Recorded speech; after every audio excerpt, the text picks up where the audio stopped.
आपल्यासारखे डोळेच लोक यांच्यापर्यंत येत नाही, असं होतं. म्हणून मग योजना तुमच्यापर्यंत पोहोचत नाही. पण अजून एक आहे आपल्या समाजाची एक खासियत काय आहे की आपण काय करतो, काम दिवसभर करतो, थकलो की संध्याकाळी रोज आपल्याला ती सवय सुटणं खूप गरजेचं. कारण काय आहे दादा, सांगतोय मी तुम्हाला, आपला आदिवासी समाज त्याच्यामुळेच मागे गेला.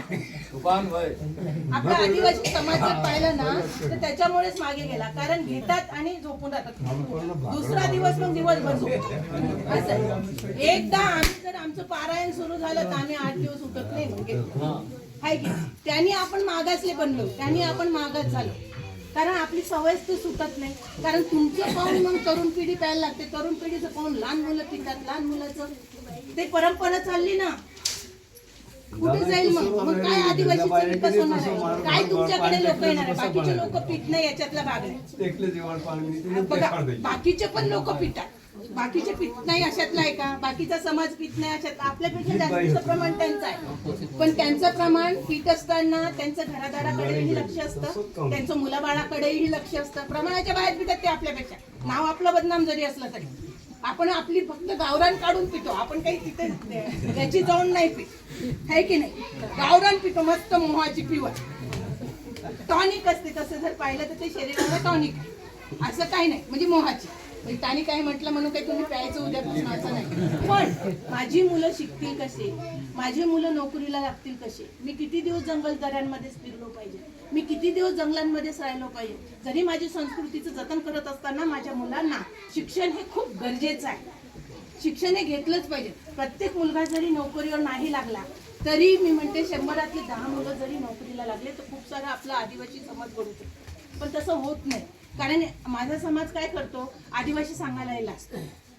जे लोक मंत्री संत्री होऊन गेलेत ना त्यांनी कधीही त्यांचा समाज सांगितलेला नाही लोकांमध्ये जाऊन.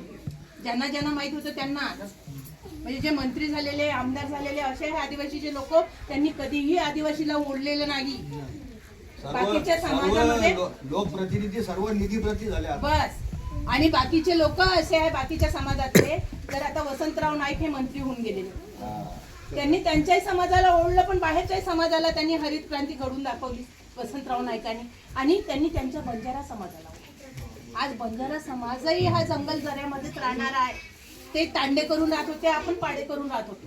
फरक काहीच नाही त्यांच्यात. आपला जर पाहिला तर फरक काहीच नाही. ना बंजारामध्ये फरक आहे ना आदिवासीमध्ये फरक आहे. फक्त बोलीभाषेचा, राहणीमानाचा याचा फरक आहे.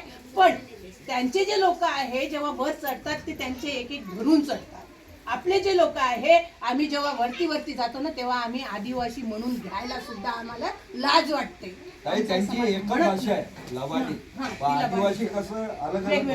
भाषा वेगवेगळ्या आहेत, पण आम्ही आदिवासी सुद्धा म्हणायला आम्हाला लाज वाटते. आणि आम्ही त्या पदावर बसलो की आम्ही आदिवासी नाहीच असं समजतो स्वतःला. म्हणून अजूनही माझा आदिवासी समाज निरक्षर आहे आणि जंगल दऱ्यातच आहे. अजूनही माझ्या आदिवासी समाजाचा कोणीच त्याचा विचारही करत नाही. उलट शासनाने त्याच्यावर आणलंय आता हे वनवासी म्हणून, त्याला होकार आरती देणारे आहेत मंत्री संत्री, पण हे नाही, त्याच्यावर आवाज नाही उठवणार की माझा आदिवासी समाज हा वनवासी नाही आहे, हा आदिवासी आहे, आद्यकर्ते करणारा आहे, आदिवासी हा आद्य राज्यकर्ते करणारा आहे, हे बी कोणी म्हणणार नाही का?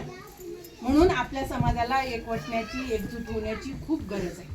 आपण जर एकजूट झालो ना तर आपल्याला कोणीही हरवू शकत नाही. खूप सारे असे उदाहरणं आहेत. कारण आपण एक काडी घेतली तर कटकन मोडते, पण 10-12 काड्या जर एकदाच मोडायच्या म्हटलं ते मोडत नसतात. हे खूप जुनं उदाहरण आहे. आणि हेच आपण जर केलं ना तर खूप आपला विकास होऊ शकतो. मला एक सांगा, तुमच्याकडे तुमचे सगळे जातीचे दाखले आहेत का? नाही.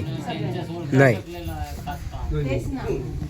कारण आता काय झालं, तुम्ही जे आहे इकडे जे राहणारे, हे मी पूर्वीपासून तेव्हापासून मी त्याच याच्यावर बोलत येते, पण तुमच्या आदिवासीचे दाखलेच निघत नाही. तुमचं पूर्वजांचं कुठलंच काही नाही आहे का?